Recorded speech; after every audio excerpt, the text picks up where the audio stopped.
আমি একটা ভবিষ্যৎবাণী বলে যাই, এটা আমার ভবিষ্যৎবাণী না। কে বলেছেন? রাসূলুল্লাহ সাল্লাল্লাহু আলাইহি ওয়াসাল্লাম। কিয়ামত হবে না যতক্ষণ পর্যন্ত না ঈসা ইবনে মারইয়ামকে আল্লাহ পাক পাঠাচ্ছেন এবং তিনি একজন ন্যায়পরায়ণ শাসক হবেন, যিনি 40 বছর এই বিশ্বে ন্যায় বা শান্তি প্রতিষ্ঠা করবেন। কে বলেছেন এটা? মুহাম্মদ সাল্লাল্লাহু আলাইহি ওয়াসাল্লাম। কোথা থেকে শাসন পরিচালনা করবেন? বাংলাদেশ থেকে? উত্তর না। কোথা থেকে? যেই জায়গাটার মানে আমাদের মালিকানার জায়গা, সেখান থেকে আমাদের মুসলিম ভাই বোনদেরকে আজকে নির্মম নির্যাতন করে বের করে দিয়েছে না, ওই জেরুজালেম থেকে ইনশাআল্লাহ তাআলা তিনি সারা বিশ্বে ইসলাম প্রতিষ্ঠা করবেন ইনশাআল্লাহ। বিশ্বাস করেন? এটা সত্য কথা। এখনকার অবস্থা থেকে বোঝা যায়। এখন তো মনে হচ্ছে ইসলামের সাথে বিশ্বের শাসনের সাথে মুসলিমদের কোনো সম্পর্কই নেই, তাই মনে হয় না? কিন্তু এমনটা থাকবে না ইনশাআল্লাহ। বিশ্বাস করেন, এমনটা থাকবে না। হয়তো আমি অপদার্থ একজন মানুষ, আমি অপদার্থ, হয়তো আমরা অনেকে অপদার্থ, আমাদের দ্বারা হচ্ছে না, কিন্তু আল্লাহ পাক এমন একটা প্রজন্ম নিয়ে আসবেন ইনশাআল্লাহ, যারা আল্লাহ পাকের জমিন আল্লাহর দিনটা প্রতিষ্ঠা করবে ইনশাআল্লাহ। শোনেন, ১,৯৯৯ জন মানুষ জাহান্নামে যাবে। প্রতি ১,৯৯৯ জন মানুষ জাহান্নামে যাবে। সহিহ বুখারীর হাদিস 4 বার এসেছে।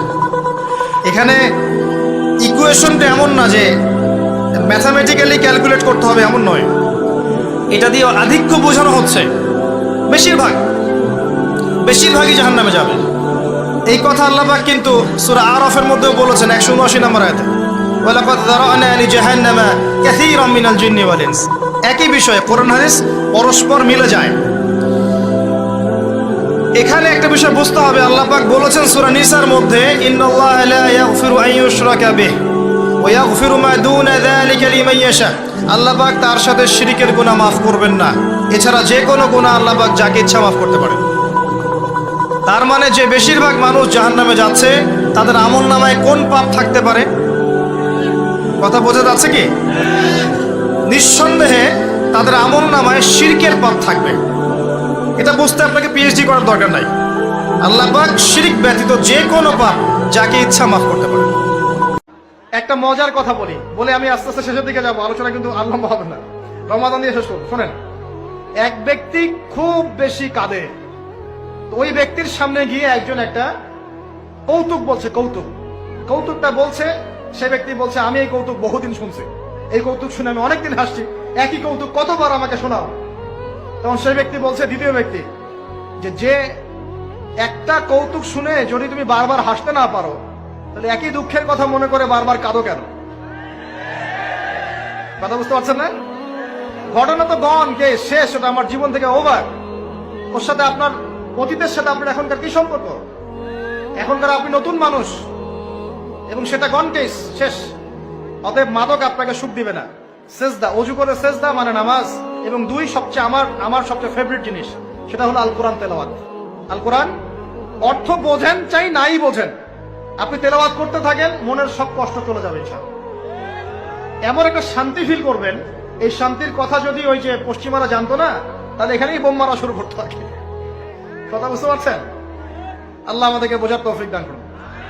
আল্লাহ বলছেন, মানুষের মধ্যে কিছু মানুষ আছে, সবাই না, ওয়া মিনান নাস, মানুষের মধ্যে কিছু মানুষ আছে যারা কিনা মাইয়াশরি নাফসাহু বিতিগা মারদাতিল্লাহ, যেই মানুষগুলো আল্লাহ পাকের সন্তুষ্টির জন্য তাদের নফসটাকে বিক্রি করে দিয়েছে। সুবহানাল্লাহ।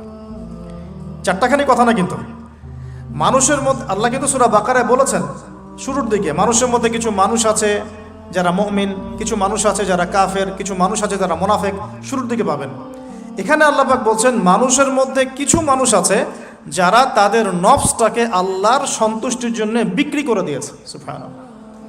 মানে তাদের জীবনের মূল থিমটাই হচ্ছে আল্লাহ পাকের সন্তুষ্টি অর্জন করা। কোনো কিছুকেই তারা আল্লাহর সন্তুষ্টির উপর প্রাধান্য দিবে না। যদি কোটি টাকার অফার আসে হারাম, সে সেটা রিজেক্ট করবে, আল্লাহ নারাজ হবে। একটা সুন্দরী মেয়ে যদি জেনার অফার করে, সে রিজেক্ট করবে, কারণ সে আল্লাহকে ভয় করে।